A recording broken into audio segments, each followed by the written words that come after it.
Simulan natin ang ating pagdiriwang sa ngalan ng Ama at ng Anak at ng Espiritu Santo. Amen. Sumainyo ang Panginoon. At sumainyo rin. Sa mga nagsisimba online ay konting paumanhin dahil meron tayong scaffoldings dito sa gitna ng simbahan, merong ginagawa, kaya naharangan yung camera natin. Kaya konting paumanhin na pansamantala sa online may nakaharang na mga scaffoldings. Aminin natin ang ating mga kasalanan upang maging marapat tayong gumanap sa banal na pagdiriwang. Inaamin ko sa makapangyarihang Diyos at sa inyo mga kapatid, na lubha akong nagkasala sa isip, sa salita, sa gawa, at sa aking pagkukulang. Kaya isinasamo ko sa mahal na Birheng Maria, sa lahat ng mga anghel at mga banal, at sa inyo mga kapatid, na ako'y ipanalangin sa Panginoong ating Diyos. Kaawaan tayo ng makapangyarihang Diyos, patawarin tayo sa ating mga kasalanan, at patnubayan tayo sa buhay na walang hanggan. Amen. Panginoon, kaawaan mo kami. Panginoon, kaawaan mo kami. Kristo, kaawaan mo kami. Kristo, kaawaan mo kami. Panginoon, kaawaan mo kami. Panginoon, kaawaan mo kami. Manalangin tayo.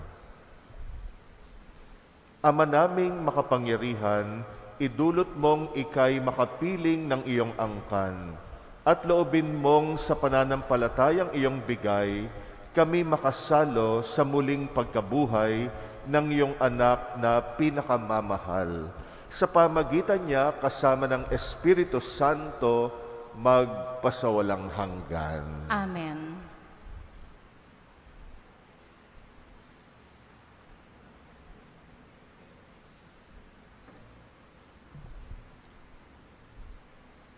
Pagbasa mula sa mga gawa ng mga apostol. Nagsimula ng araw na iyon ang isang mahigpit na pag-uusig laban sa simbahan sa Jerusalem. At liban sa mga apostol, lahat ng sumasampalataya nangalap sa lupain ng Judea at Samaria. Si Esteban naman inilibing ng mga taong may takot sa Diyos, at gayon na lamang ang kanilang panangis. Samantala, sinikap ni Saulo na wasakin ang simbahan.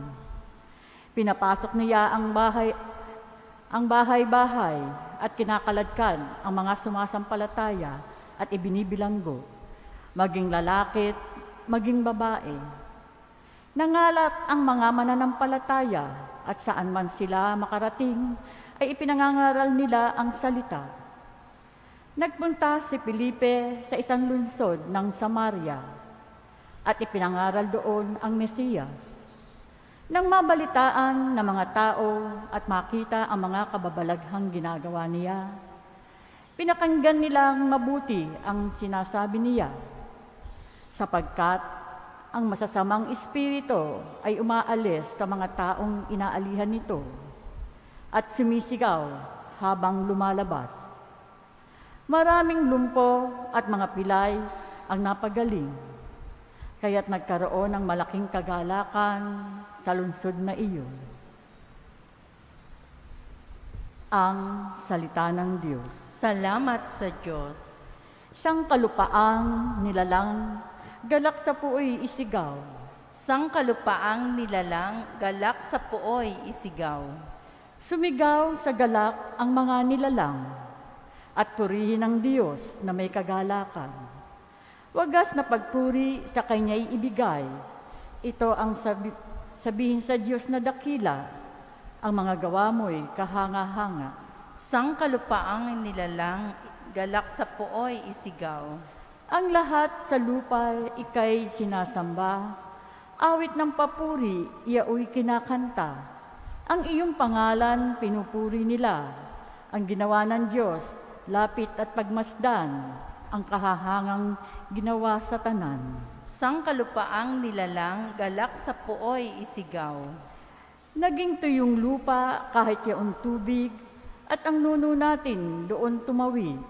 Kaya naman tayo'y naggalak ng labis, siya'y naghaharing may lakas ang bisig. Sangkalupaang nilalang galak sa pooy isigaw.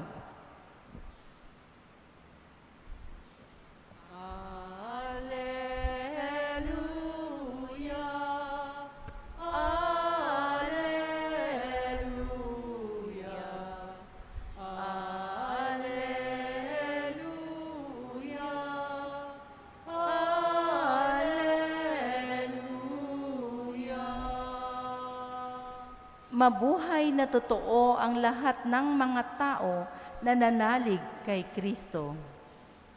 Hallelujah! Hallelujah!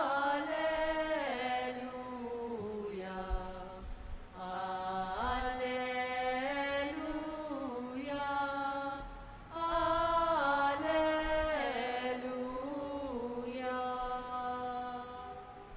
Sumainyo ang Panginoon. At sumainyo rin. Ang mabuting balita ng Panginoon ayon kay San Juan. Papuri sa iyo, Panginoon. Noong panahong iyon, sinabi ni Jesus sa mga tao, "Ako ang tinapay na nagbibigay buhay. Ang lumalapit sa akin ay hindi na magugutom, at ang nananalig sa akin ay hindi na mauuhaw kailanman. Ngunit sinabi ko na sa inyo, nakita na ninyo ako, gayunman ay hindi kayo nananalig sa akin. Lalapit sa akin ang lahat ng ibinibigay sa akin ng Ama, at hindi ko itataboy ang sinumang lumalapit sa akin. Sapagkat ako'y bumaba mula sa langit, hindi upang gawin ang kalooban ko, kundi ang kalooban ng nagsugo sa akin. At ito ang kanyang kalooban. Huwag kong pabayaang mawala kahit isa sa mga ibinigay niya sa akin, kundi muling buhayin sila sa huling araw. Sapagkat ito ang kalooban ng aking Ama, ang lahat ng makakita at manalig sa anak ay magkaroon ng buhay na walang hanggan, at sila'y muli kong bubuhayin sa huling araw." Ang mabuting balita ng Panginoon. Pinupuri ka namin, Panginoong Hesukristo.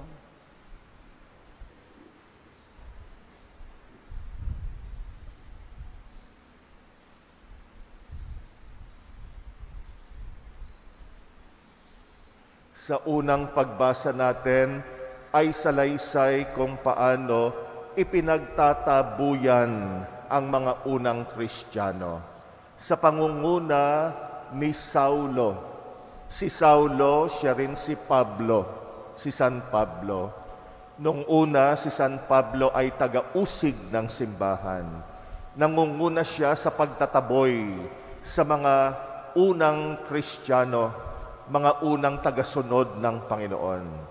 Kaya matindi ang pinagdaanan, lalo na ng mga unang Kristiyano, ipinagtatabuyan sila. Tayo rin sa makabagong panahon, nakakaranas din tayo na itinataboy tayo.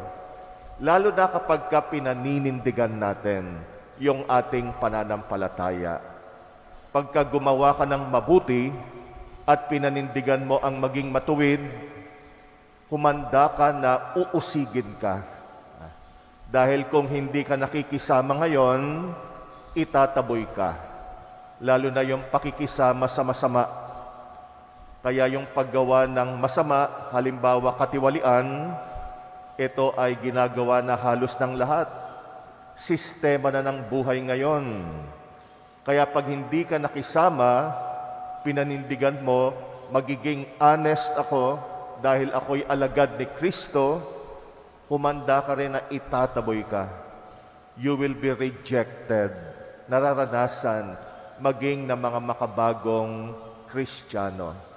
Kaya yung itaboy, maaring kakambal na natin bilang mga alagad ni Kristo, lalo na yung mga naninindigan. Kabahan tayo kapag hindi tayo tinataboy, pag walang nagre-reject sa atin. Baka naman kasi kinokompromiso natin yung prinsipyo natin bilang mga Kristiyano. Kasi tayo, kinokompromiso natin yung prinsipyo natin dahil takot tayong ma-reject, takot tayong itaboy. Kaya para tanggapin tayo, ay kinokompromiso natin. Pero ang tunay na Kristiyano ay hindi kinokompromiso yung kanyang pananampalataya. Kaya mamatamisin niya na itaboy siya, i-reject, kaysa isuko niya yung kanyang pananampalataya. Sana ganun tayo. Mga Kristiyanong may paninindigan, hindi gagawin ang mali kasi ito ay labag sa kalooban ng Diyos. I-reject na tayo ng iba. Huwag lang makaramdam tayo ng rejection sa ating pananampalataya dahil kinompromiso natin yung ating pananampalataya. Sa Ebanghelyo, ito ang pinagdiinan ng Panginoon. Sa Panginoon naman ay hindi niya tayo itataboy kailanman. Tayong ibinigay ng Ama sa Kanya. Kay Jesus, nakakatagpo tayo ng pagpapatawad. Sa Kanya, nakakatagpo tayo ng pagtanggap kahit sino tayo. Kaya nga maging mga makasalanan ay tinatanggap ng Panginoon, lalo na ang mga nananalig sa Kanya. Hindi tayo inaayawan ng Panginoon. Tayo ang umaayaw sa Kanya. Kaya yung salitang rejection wala sa bokabularyo ng Panginoon.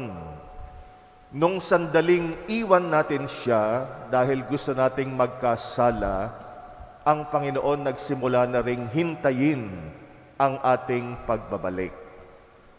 Pinakamagandang talinhaga, yung talinhaga ng alibughang anak, kung maalala natin, na iniwanan ng bunsong anak yung ama niya para lustayin yung kanyang mana.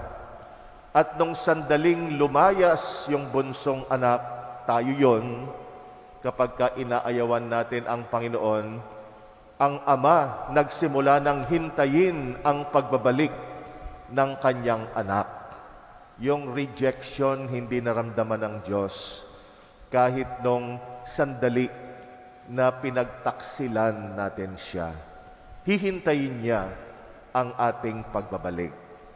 Kaya isang senyales lang na gusto nating magbalik sa Kanya, tatanggapin agad tayo ng Panginoon. Ganon kalaki ang pag-ibig ng Diyos. Wala siyang itinataboy. Hindi niya tayo itataboy kailanman. Lumapit lamang tayo sa Kanya, kahit ano pang nagawa natin sa buhay, nagkasala tayo, makakaasa tayo ng Kanyang pagpapatawad at pagtanggap. Sana ganun din tayo sa isa't isa. Wala rin tayong nire-reject. Minsan yan din ang ating sakit. May mga taong tinatanggap natin, meron din naman mga tao na nire-reject natin. Kasi kaiba sa atin, iba ugali, hindi natin ka-vibes, at marami pang ibang kadahilanan. Bilang isang simbahan at komunidad, kaya nga tinawag din tayong Katolika, yung pangalang Katolika, ibig sabihin, bukas sa lahat. Kaya kahit sino ay tinatanggap sa ating simbahan. Magsimula sa mga grupo-grupo natin. Wala tayong nire-reject. Kahit yung mga may pagkukulang, kahit yung mga mahihina, kahit yung mga nagkaroon ng atraso sa atin, tinutulungan natin ang bawat isa makapagbalik loob at magbago at umunlad. Sana wala rin sa bokabularyo natin yung salitang rejection.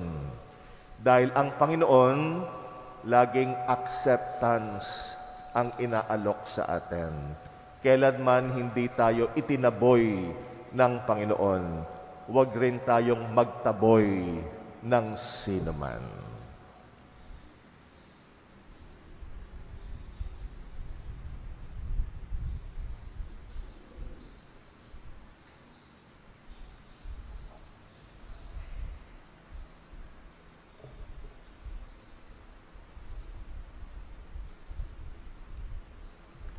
Taglay ang pagtitiwala sa pagiging bukas loob ng Diyos na naghandog sa atin ang Kanyang anak sa Eucharistia bilang pagkain para sa ating kaluluwa.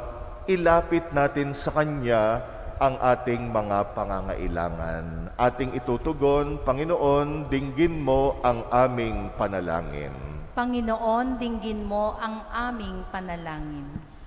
Ang mga pinuno ng simbahan naway magpatotoo kay Jesus na siyang tinapay ng buhay sa mundong nagugutom sa kahulugan. Manalangin tayo sa Panginoon. Panginoon, dinggin mo ang aming panalangin. Ang mga pinuno ng pamahalaan naway aktibong makisangkot sa paghahanap ng mga katugunan sa mga pangangailangan at kapakanan ng ating mahihirap na kapatid. Manalangin tayo sa Panginoon. Panginoon, dinggin mo ang aming panalangin. Ang mga nag-aakalang hindi nila kailangan ng Diyos sa kanilang buhay, naway maakit na tumanggap ng Eucharistia. Manalangin tayo sa Panginoon. Panginoon, dinggin mo ang aming panalangin. Ang mga may sakit, naway maranasan ang mapagmahal na presensya ni Kristo sa kanilang pagtanggap ng Eucharistia. Manalangin tayo sa Panginoon. Panginoon, dinggin mo ang aming panalangin. Ang mga yumaong tumanggap ng tinapay ng buhay, naway magkamit ng buhay na walang hanggan. Manalangin tayo sa Panginoon. Panginoon, dinggin mo ang aming panalangin.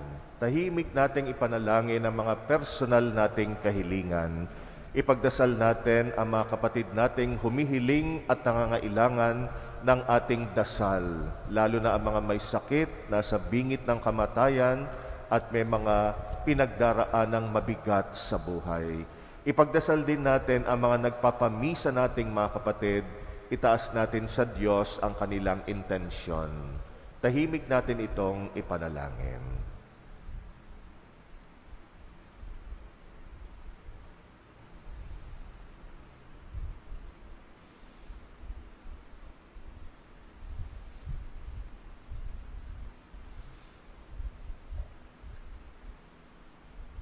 Panginoon, palagi mong ipadama sa amin ang iyong pagtanggap kahit sa gitna ng aming mga pagkukulang at mga atraso sa iyo. Gayon din naman, matuto rin kaming tanggapin ang isa't isa sa kabila ng aming mga kakulangan. Ikaw na aming Panginoon, magpasawalang hanggan. Amen.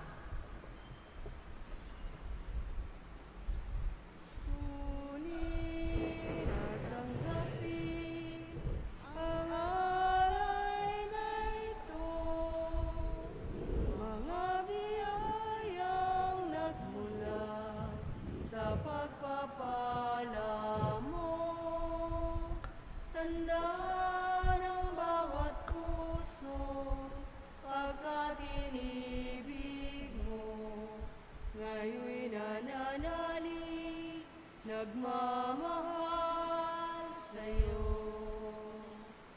tinapay na nagmula sa butil ng trigo, pagkain nagbibigay ng buhay mo, at alak na nagmula sa isang tangkay na nagbibigay lakas. wakas. Kunin at tanggapin ang alay na ito, mga biyayang nagmula sa pagpapala mo. Tanda ng bawat puso pagkat inibig mo, ngayon'y nananalig, nagmamahal sa'yo. Manalangin kayo mga kapatid upang ang paghahain natin kalugdan ng Diyos Amang makapangyarihan. Tanggapin nawa ng Panginoon itong paghahain sa iyong mga kamay, sa kapurihan niya at karangalan sa ating kapakinabangan at sa buong sambayanan niyang banal. Ama naming lumikha, ipagkaloob mong kami laging magalak sa pagdiriwang ng Pasko ng pagkabuhay ng iyong anak, upang ang ginagawang patuloy na pagsagip sa amin ay maging sanhi ng aming ligayang walang maliw. Sa pamagitan niya, kasama ng Espiritu Santo, magpasawalang hanggan. Amen. Sumainyo ang Panginoon. At sumainyo rin. Itaas sa Diyos ang inyong puso at diwa. Tinaas na namin sa Panginoon. Pasalamatan natin ang Panginoong ating Diyos. Marapat na siya ay pasalamatan. Ama naming makapangyarihan, tunay ngang marapat na ikay aming pasalamatan, ngayong ipinagdiriwang ang paghahain ng Mesiyas, ang maamong tupa na tumubos sa aming lahat. Naghahaing walang humpay ang anak mong minamahal, upang magkasalo-salo ang tanan sa piging ng iyong buhay. Hindi na mamamatay ang inihain sa krus. Ang sa krus ipinako ay buhay lagi bilang handog. Kaya kaisa ng mga anghel na nagsisiawit ng papuri sa iyo, nang walang humpay sa kalangitan, kami nagbubunyi sa iyong kadakilaan. Santo, Santo, Santo, Panginoong Diyos ng mga hukbo, napupuno ang langit at lupa ng kadakilaan mo. Hosana sa kaitaasan, pinagpala ang naparirito sa ngalan ng Panginoon. Hosana sa kaitaasan. Ama naming banal, ikaw ang bukal ng tanang kabanalan, kaya't sa pamagitan ng iyong Espiritu gawin mong banal ang mga kaloob na ito, upang para sa amin maging katawan at dugo ng aming Panginoong Hesukristo. Bago niya pinagtisang kusang loob na maging handog, ginawa kanyang tinapay, pinasalamatan kanya, pinaghati-hati niya yon, iniabot sa kanyang mga alagad at sinabi, tanggapin ninyong lahat ito at kanin. Ito ang aking katawan na ihahandog para sa inyo.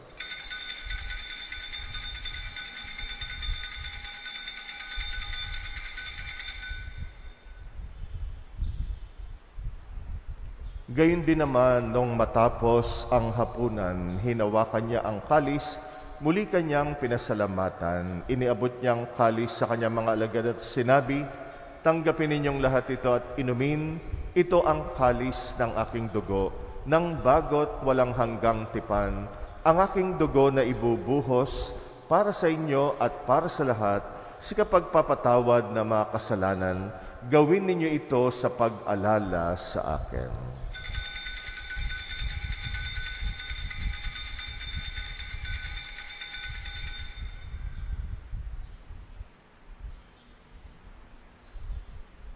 Ang misteryo ng pananampalataya. Si Kristo ay gunitain, sarili ay inihain, bilang pagkait inumin, pinagsasaluhan natin, hanggang sa siya'y dumating. Ama, ginagawa namin ngayon ang pag-alala sa pagkamatay at muling pagkabuhay ng iyong anak. Kaya't inaalay namin sa iyong tinapay na nagbibigay buhay at ang kalis na nagkakaloob ng kaligtasan. Kami nagpapasalamat dahil kami iyong minarapat na tumayo sa harap mo para maglingkod sa iyo. Isinasamo namin kaming magsasalo-salo sa katawan at dugo ni Kristo ay mabuklod sa pagkakaisa sa pamagitan ng Espiritu Santo.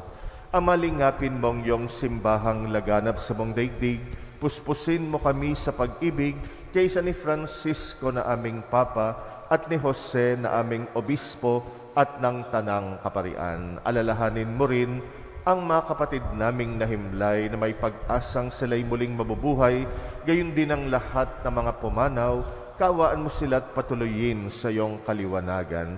Kawaan mo at pagindapatin kaming lahat makasalo sa iyong buhay na walang wakas, kaysa ng mahal na Birheng Maria na ina ng Diyos, ng kabiyak ng puso niyang si San Jose, kaysa ng mga apostol at ang lahat ng mga banal na namuhay dito sa daigdig ng kalugod-lugod sa iyo, may pagdiwang nawa namin ang pagpupuri sa ikrarangal mo sa pamagitan ng iyong anak na aming Panginoong Hesukristo. Sa pamamagitan ni Kristo kasama niya at sa Kanya ang lahat ng parangal at papuri ay sa iyo, Diyos Amang makapangyarihan kasama ng Espiritu Santo magpasawalang hanggan. Amen. Amen. Amen. Amen. Sa tagubilin ng mga nakagagaling na utos at turo ni Jesus na Panginoon natin at Diyos, ipahayag natin ng lakas loob. Ama namin, sumasalangit ka. Sambahin ang ngalan mo, mapasa amin ang kaharian mo, sundin ang loob mo, dito sa lupa para nang sa langit. Bigyan mo kami ngayon ng aming kakanin sa araw-araw, at patawarin mo kami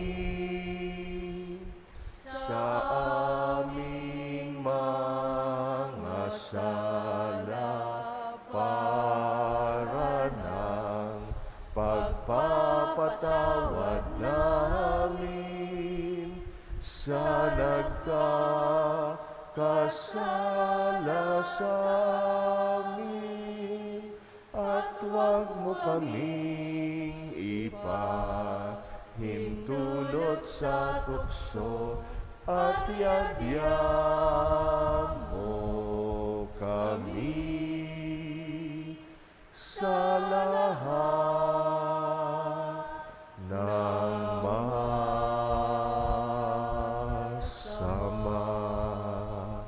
Hinihiling namin kami yadya sa lahat ng masama, pagkalooban ng kapayapaan araw-araw, iligtas sa kasalanan, ilayo sa lahat ng kapahamakan, samantalang aming pinananabikan ang dakilang araw ng pagpapahayag ng tagapagligtas naming sa Jesucristo. Sapagkat iyo ang kaharian, ang kapangyarihan, at ang kapurihan magpakailanman. Amen. Panginoong Jesucristo, sinabi mo sa iyong mga apostol, kapayapaan ang iniiwan ko sa inyo, ang aking kapayapaan ang binibigay ko sa inyo.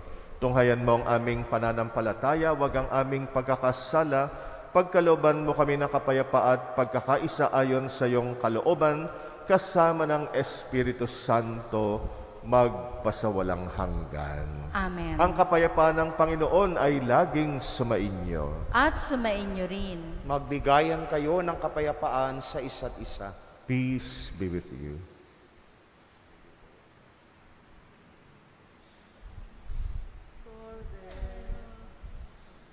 Kordero ng Diyos na nag-aalis ng mga kasalanan ng sanlibutan, maawa ka sa amin. Kordero ng Diyos na nag-aalis ng mga kasalanan ng sanlibutan, maawa ka sa amin. Kordero ng Diyos na nag-aalis ng kasalanan ng sanlibutan, ipagkaloob mo sa amin ang kapayapaan.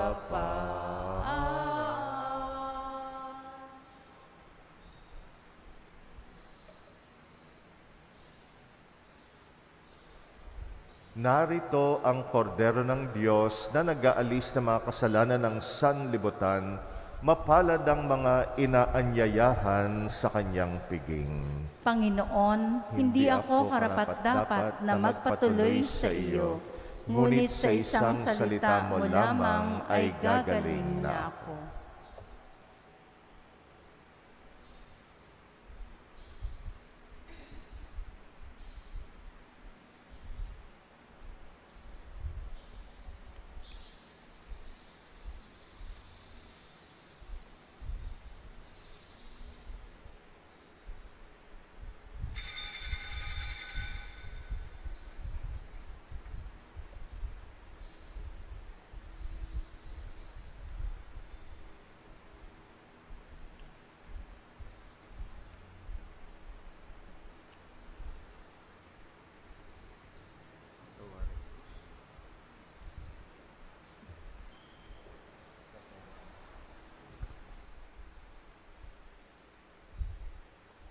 Jesus, ikaw ang tinapay ng buhay binasbasan, hinati tiniyalay,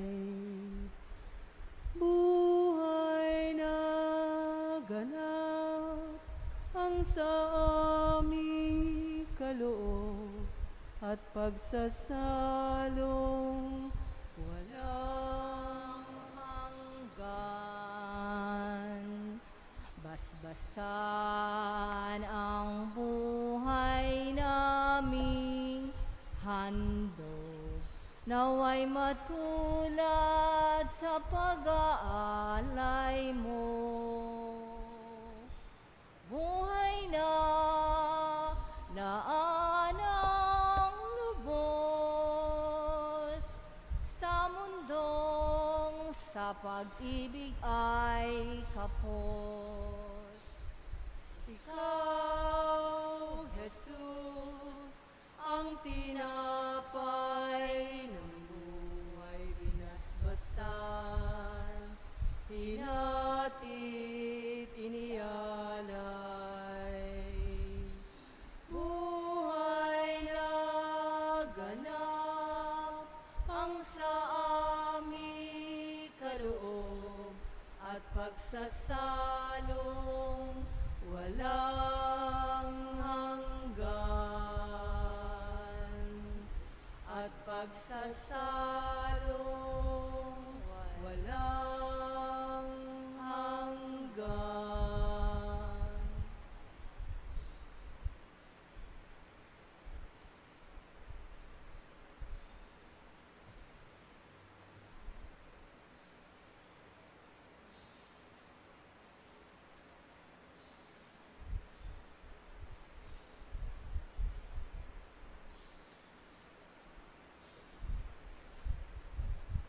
Manalangin tayo. Ama naming mapagmahal, ang aming mga pagluhog ay iyong pakinggan para sa pagkakamit ng iyong tulong sa amin araw-araw at para sa pagkakaloob ng ligayang walang katapusan na pawang idinudulot ng banal na paikinabang sa pagdiriwang ng pagpapalitan ng iyong bigay at aming alay.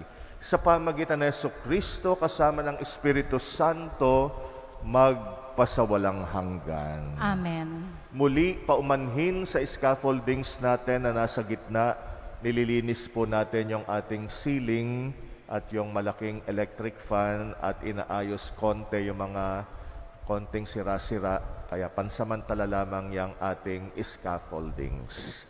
Sumainyo ang Panginoon. At sumainyo rin. At pagpalain kayong lahat ng makapangyarihang Diyos, Ama at Anak at Espiritu Santo. Amen. Humayo kayong taglay ang kapayapaan ni Kristo. Salamat sa Diyos.